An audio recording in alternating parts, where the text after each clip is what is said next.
Hello guys, welcome back to Study Exam will a new way of learning. आज हम करने जा रहे हैं एंशियंट हिस्ट्री का फोर्थ पार्ट। जिन्होंने अभी तक पहले के लेक्चर नहीं देखे वो पहले पिछले लेक्चर देख ले ताकि उन्हें आगे के लेक्चर की अंडरस्टैंडिंग अच्छे से हो सके। आज हम डिस्कस करेंगे फ्रांस, यानी कि कल हमने डिस्कस किया था कि वेदास क्या होते हैं। और जो वेदा का टाइम पीरियड था वो था 1500 बीसी से 600 बीसी तक, यानी कि इस टाइम तक वेदस जो थे वो पॉपुलर रहे। और इसके बाद आए फ्रांस। इनका जो टाइम पीरियड था वो था 500 बीसी से 300 बीसी।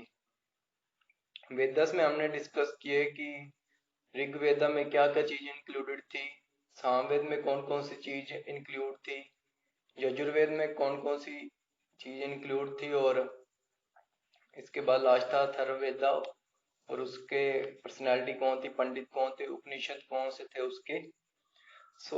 आज बेसिकली हम डिस्कस करेंगे फ्रांस।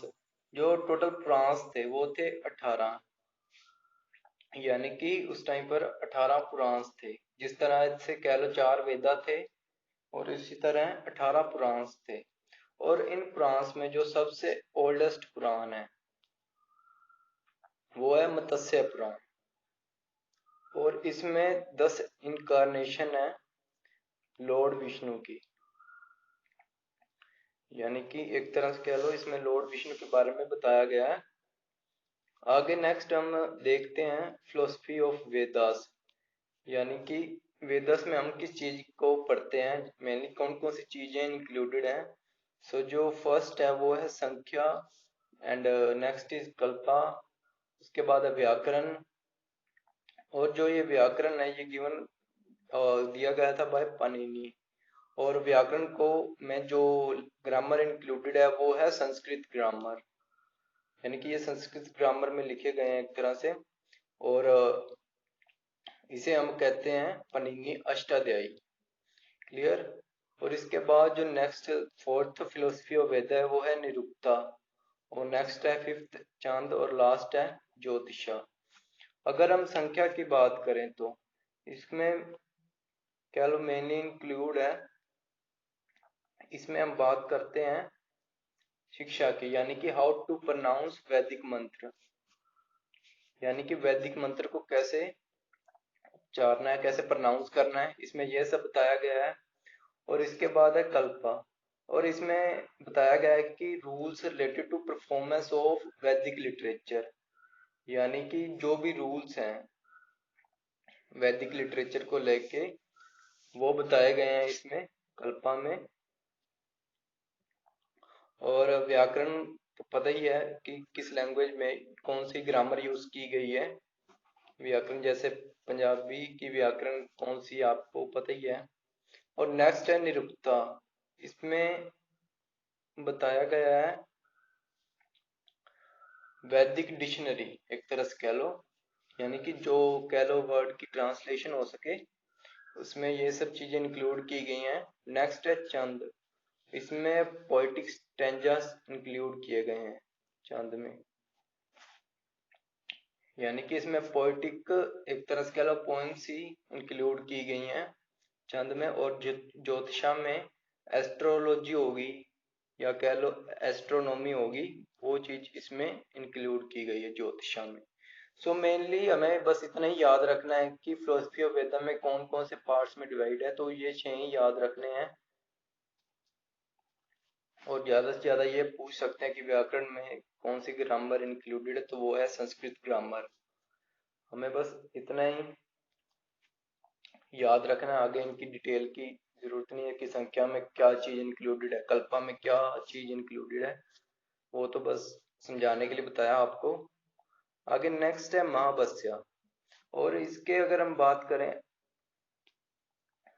कि शॉर्ट ट्रिक एक तरह से कह लो इन 6 फिलोसफी को याद रख करने की, संख्या, कल्पा, व्याकरण, निरुक्ता, चंद, ज्योतिषा।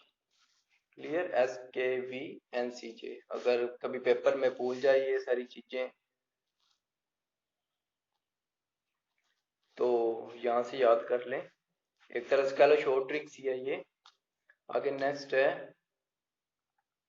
महावस्या, यानी कि ये महावस्या है, ये ज्यादातर एट्रीब्यूटेड है पतंजलि को, यानी कि इसमें सिलेक्टेड रूल और संस्कृत ग्रामर के ऊपर चर्चा हुई थी, उसको महावस्या कहते हैं।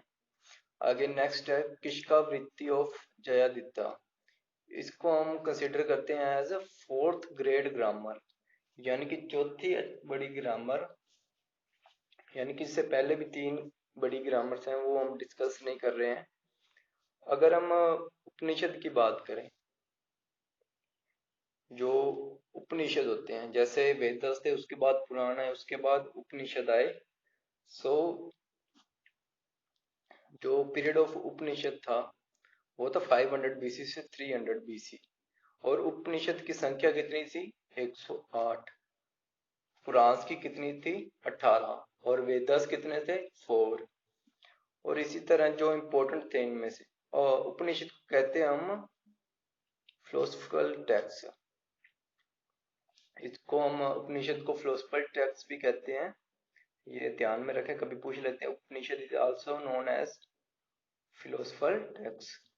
आगे जो इम्पोर्टेंट थे उपनिषद वो थे मंद का, इनका जो टाइम पीरियड हम डिस्कस कर चुके हैं कि 500 बीसी से 300 बीसी है।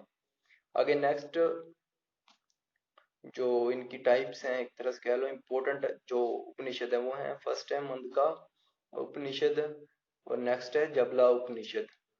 मंदका उपनिषद में क्या इंक्लूडेड है? मंदका उपनिषद में इंक्लूडेड है सत्यमेव जयते, यानी कि जो आज हमारा नेशनल सेंटेंस है वो यहीं से लिया गया है, मंदका उपनिषद से, सत्यमेव जयते। और जबला उपनिषद की बात करें तो इसमें बताया गया है 4 आश्रम ऑफ लाइफ, यानी कि 4 स्टेजेस ऑफ लाइफ। फर्स्ट है ब्रह्मचर्या, और इसकी जो एज है ब्रह्मचर्या रहने की वो है 0 से 25 ईयर। और नेक्स्ट है गृहस्थ, इसकी एज है 25 से 50 ईयर्स। और नेक्स्ट है वानप्रस्थ, और इसकी एज है 50 टू 75। और उसके बाद लास्ट है संन्यास, इसकी एज है 75 से 100 ईयर। यानी कि इस तरह से वो जीवन व्यतीत करते थे, इसके अनुसार। आगे हम इसके क्वेश्चन डिस्कस कर लेते हैं जो इम्पोर्टेंट है। First question is name the Veda written under early Vedic age, जो अर्ली वैदिक एज में वेदास लिखे गए थे उसका नाम क्या है? और उसके next question is name the Veda written under later Vedic age, और लेटर वैदिक एज में कौन से वेदास लिखे गए थे? आगे next question is meaning of Vedantas, Vedantas का मीनिंग क्या है? आगे नेक्स्ट है टोटल पुराण इन वैदिक एज, यानी कि कुल कितने पुराण है वैदिक एज में। इन सभी क्वेश्चंस की आंसर आपको कमेंट बॉक्स में कमेंट जरूर करना। क्लियर? आगे फिफ्थ क्वेश्चन है फेमस पुराण, जो फेमस पुराण सबसे ज्यादा हुआ वो कौन सा था, वो भी हमने आज डिस्कस किया है। आगे नेक्स्ट है Panini Ashtadhyayi is written in which language या ग्रामर, किस ग्रामर में लिखा गया है।